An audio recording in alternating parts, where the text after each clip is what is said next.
এই winter transfer উইন্ডোতে Liverpool যে আদৌ কোনো খেলোয়াড় কিনতে পারে এটা আমরা গতকাল সকাল পর্যন্ত বুঝতে পারিনি। এরপরে হুট করে বাজারে আসলো লুট শারেল গের ট্রিডার নাম। ডাচ ডিফেন্ডার যিনি কিনা অত্যন্ত ভার্সেটাইল, খেলতে পারেন right back, left back, centre back এবং ডিফেন্সিভ মিডফিল্ডারের ভূমিকায়। শোনা গেল সেই লুট শারেল গের ট্রিডাকেই ইমার্জেন্সি সাইনিং হিসাবে 6 মাসের ধার চুক্তিতে নিয়ে আসতে চাইছে লিভারপুল।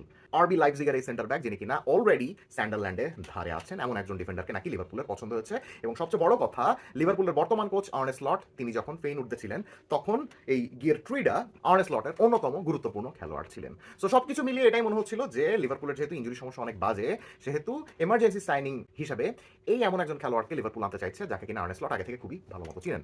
সো এই গুঞ্জন, এই খবর নিয়ে মোটামুটি কয়েক ঘন্টা বাজার বেশ সরগরম ছিল এবং আমিও আমার পেজ থেকে একটা ভিডিও দিয়েছি, আপনারা সবাই জানেন। কিন্তু কয়েক ঘন্টা পর শোনা গেল যে না, লিভারপুল এই ডিফেন্ডারকেও আনতে চাইছে না। তখন সবাই কনফিউজড হয়ে গেল, এই ইনজুরি সমস্যার মধ্যেও কেন লিভারপুল শেষ মুহূর্তে এই খেলোয়াড়টাকে আনতে চাইছে না। এটার জবাব আমরা পেলাম কয়েক ঘন্টা পরে। কোনো কাজ চালানো স্টপ গ্যাপ সাইনিং নয়, বরং ভবিষ্যতের কথা চিন্তা করে রক্ষণে বড় অঙ্কই বিনিয়োগ করতে যাচ্ছে লিভারপুল। ফরাসি ক্লাব রেনে থেকে 55 মিলিয়ন পাউন্ডের বিনিময়ে 20 বছর বয়সী ফরাসি সেন্টার ব্যাক জেরেমি জ্যাককে কিনছে তারা। উইন্টার উইন্ডোতে কিনে রাখছে যাতে অন্য কোনো ক্লাব কিনে ফেলতে না পারে, স্পেশালি তার উপরে যেহেতু চেলসি অনেক বেশি ইন্টারেস্টেড রয়েছে। তাকে কিনেই মৌসুমের বাকি অংশ সেই রেনেতেই ধারে পাঠাচ্ছে লিভারপুল। অর্থাৎ লিভারপুলের জার্সি গায়ে ভার্জিল ভ্যান ডাইকের ডিফেন্সিভ পার্টনার হিসাবে আগামী সিজন থেকে পাকাপাকিভাবে দেখা যাবে জেরেমি জ্যাককে। এবং বলা যেতে পারে ঠিক এই কারণেই লুট শারেল গেট ট্রিডার পেছনে আর ছোটেনি লিভারপুল। বা গত গ্রীষ্মে মার্ক গেহিকে কেনার জন্য পাগল হয়ে যাওয়ার পরেও এই উইন্ডোতে খুব সম্ভবত এই কারণেই তারা বিড করেনি। শেষমেশ গেহি যোগ দিয়েছেন ম্যানচেস্টার সিটিতে। জ্যাককে কেনার ব্যাপারে ইনিশিয়ালি সবচেয়ে বেশি এগিয়ে ছিল চেলসি, কিন্তু ফরাসি সেন্টার ব্যাকের কাছে চেলসির চেয়ে লিভারপুলের প্রজেক্টটাকে বেশি সাস্টেনেবল বলে মনে হয়েছে। এছাড়াও চেলসিতে আগে থেকেই এক গাদা ডিফেন্ডার রয়েছেন, জশা চ্যাম্পং, তোসিন আদারাবিওরো, ওয়েসলি ফোফানা, বেনোয়া বাদেয়াশিলে, মামাদু সার, লেভাই কোলওয়েল, যাদের টপকে জ্যাকের মূল একাদশে সুযোগ পাওয়ার সম্ভাবনা অনেক কমই বলা চলে। সে তুলনায় লিভারপুলের মূল একাদশে সুযোগ পাওয়ার জন্য এত লড়তে হবে না। শেষমেশ তাই লিভারপুলকেই হ্যাঁ বলে দিয়েছেন এই ডিফেন্ডার। ইউর্গেন ক্লপের বিখ্যাত সেই লিভারপুল দলটার মাত্র কয়েকজনই এখন এই বর্তমান লিভারপুল দলে রয়েছেন। এদের মধ্যে রয়েছেন Alisson, Virgil van Dijk, Andy Robertson, Mohamed Salah, Joe Gomez এবং ইব্রাহিমা কোনাতে।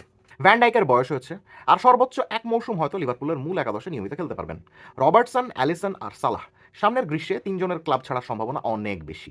ওদিকে লিভারপুলের সঙ্গে এখনও চুক্তি নবায়ন না করা কোনাটে হয়তো আগামী জুলাইতেই ফ্রি ট্রান্সফারে যোগ দেবেন রিয়াল মাদ্রিদ বা অন্য কোনো ক্লাবে। এই পালা বদলটা যে লিভারপুলে আসবে সেটা আগে থেকেই আজ করতে পেরেছিল তারা, যে কারণে গত সামার উইন্ডো থেকেই তারা কাজ করা শুরু করে দেয়। Florian Verts, Alexander Isaac, Hugo একিতিকে, Jeremy Frimpong, মিলোস কেরকেশ এক গাদা খেলোয়াড় কেনার পেছনের কারণ এইটাই। ভ্যান ডাইক, ইব্রাহিমা কোনাতে পরবর্তী যুগে লিভারপুলের সেন্ট্রাল ডিফেন্সের হাল সামলানোর জন্য গত সামারে ইটালিয়ান ডিফেন্ডার জিওভান্নি লিওনিকে আনা হয়েছে। ওই একই ধারায় এবার আসছেন জেরেমি জ্যাক। লিভারপুল আশা করছে জ্যাক লিওনি জুটি আগামী অন্তত 10 বছর সার্ভিস দিবে তাদের। শুধু তাই নয়, বয়সভিত্তিক দলে খেলানোর জন্য আরও দুজন সেন্টার ব্যাককে নিয়ে এসেছে তারা, এফেয়ানি এনদুকুয়ে এবং মর্তাল্লা এনদিআইএ। কিন্তু জেরেমি জ্যাক ঠিক কেমন ডিফেন্ডার? আপনাদের নিশ্চয়ই মনে আছে কয়েক মাস আগে আমি রেনের ট্যালেন্ট ফ্যাক্টরি নিয়ে একটা ভিডিও বানিয়েছিলাম। সেখানে আমি বর্তমানে রেনেতে খেলা 4জন প্রতিভাবান তরুণ নিয়ে কথা বলেছিলাম, সেখানে জেরেমি জ্যাকও কিন্তু ছিলেন। আমার মতে মোটা দাগে সেন্টার ব্যাকদের দুই ভাগে ভাগ করা যায়। প্রথম ভাগে তারা পড়েন যারা দরকার না হলে মূলত নিজেদের বক্সের বাইরে বের হতে চান না। প্রতিপক্ষ কোনোভাবে বাকি 9জনকে টপকে বক্সে ঢুকে পড়লে যিনি বক্সের মধ্যে থেকে দলকে বিপদমুক্ত করেন। বক্সে ঢুকে পড়া ক্রস বা থ্রু বল ইন্টারসেপ্ট করেন, লাস্ট ডিচ ট্যাকল করে বল কেড়ে নেন, এরিয়াল বা গ্রাউন্ড ডুয়েলে অসাধারণ থাকেন ইত্যাদি। প্রয়োজন না থাকলে যারা নিজেদের গতি সেভাবে ব্যবহার করেন না, যারা নিজেদের সেন্টার ব্যাক পার্টনারের তুলনায় অপেক্ষাকৃত কম অ্যাডভেঞ্চারাস, সঙ্গী বক্সের বাইরে ডিফেন্ড করতে চলে গেলে যিনি দলের শেষ সম্বল হয়ে বক্স ডিফেন্ড করে থাকেন। ভার্জিল ভ্যান ডাইককে এ ধরনের ডিফেন্ডার বলা যেতে পারে। এই ধরনের ডিফেন্ডারদেরকে মোটা দাগে লিবেরো বলা হতো অনেক আগে। দ্বিতীয় ভাগে তারাই পড়েন যারা অপেক্ষাকৃত অ্যাগ্রেসিভ বৈশিষ্ট্য প্রদর্শন করেন, পাশে থাকা ফুলব্যাক আক্রমণ করতে সামনে চলে গেলে যিনি নিজের জায়গা সহ ওই ফুলব্যাকের ফেলে যাওয়া জায়গাটারও কাভারেজ দেন। এদেরকে বলা হয় চ্যানেল ডিফেন্ডার। নিজের অ্যাথলেটিসিজম ব্যবহার করে যিনি বাড়তি স্পেস ডিফেন্ড করেন, কাভার করেন। স্পেস ডিফেন্ড করার মূল দায়িত্ব থাকে যার উপর। তারা অ্যাগ্রেসিভলি সামনে চলে গিয়ে প্রতিপক্ষের পা থেকে বল কেড়ে নিতে চান, এমনকি প্রতিপক্ষের পায়ে বল আসার আগেই সেটা ইন্টারসেপ্ট করতে সামনে চলে যান, অপোনেন্টের পাসিং প্যাটার্ন আগে থেকেই রিড করতে পেরে।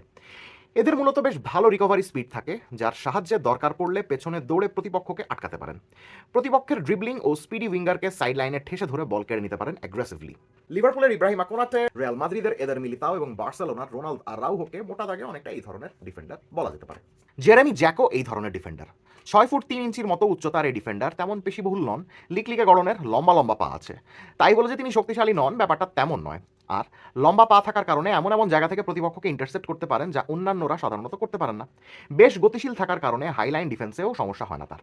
প্রতিপক্ষ হুট করে ট্রানজিশনে উঠে গেলেও একাই নিজের রিকভারি স্পিড এবং গেম রিডিং দিয়ে এবং দুর্দান্ত অ্যাগ্রেসিভনেস দিয়ে সেই ট্রানজিশনের আক্রমণটা বা প্রতি আক্রমণটা ঠেকাতে পারেন।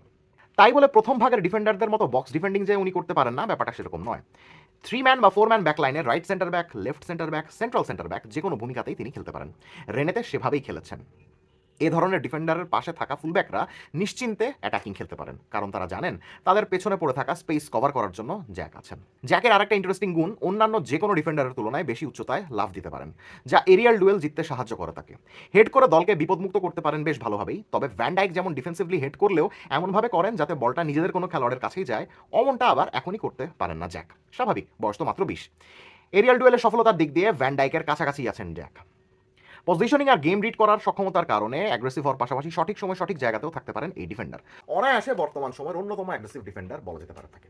বল পায় বিশ্বমানের না হলেও বেশ ভালো। ভ্যান ডাইক যেরকম মাঝে মধ্যেই নিজেদের রক্ষণ থেকে লম্বা এরিয়াল বল পাঠান মোহাম্মদ সালাহকে উদ্দেশ্য করে, অমন লং বল পাঠানোর বা লং পাস দেওয়ার স্বভাব জ্যাকেরও রয়েছে। ফ্রান্সের হয়ে বয়সভিত্তিক যে কোনো দলে ক্যাপ্টেন্সি করার অভিজ্ঞতা রয়েছে জ্যাকের, ফলে নিশ্চিন্তে বলাই যায় লিভারপুল জ্যাকের মধ্যে একজন ফিউচার ক্যাপ্টেন ম্যাটেরিয়াল পেতে যাচ্ছে। রেনের ক্যাপ্টেন ছিলেন না কখনো, কিন্তু মাঠে তার আচরণ ও অ্যাক্টিভিটি দেখলে অনায়াসে তার লিডারশিপ কোয়ালিটিগুলো কিন্তু আমরা বুঝতে পারি। মাত্র 20 বছর বয়স, এই তুলনায় তার মধ্যে কিন্তু বেশ গুণাবলী রয়েছে। তাই আমরা আশা করতেই পারি যে আউটরাইট ফ্লপ সাইনিং খুব সম্ভবত হবেন না এই জেরেমি জ্যাক। আর এই সাইনিং এর মাধ্যমে অন্তত দুটো জিনিস আমরা অনুমান করতে পারি। নাম্বার 1, ইব্রাহিমা কোনাতে খুব সম্ভবত লিভারপুল আর থাকছেন না। আপনারা সবাই জানেন যে তিনি বহুদিন ধরেই লিভারপুলের সঙ্গে নতুন চুক্তি করছেন না, চুক্তি রিনিউ করছেন না, এবং তার সঙ্গে বিভিন্ন ক্লাবের নাম যুক্ত হচ্ছে, স্পেশালি রিয়াল মাদ্রিদ।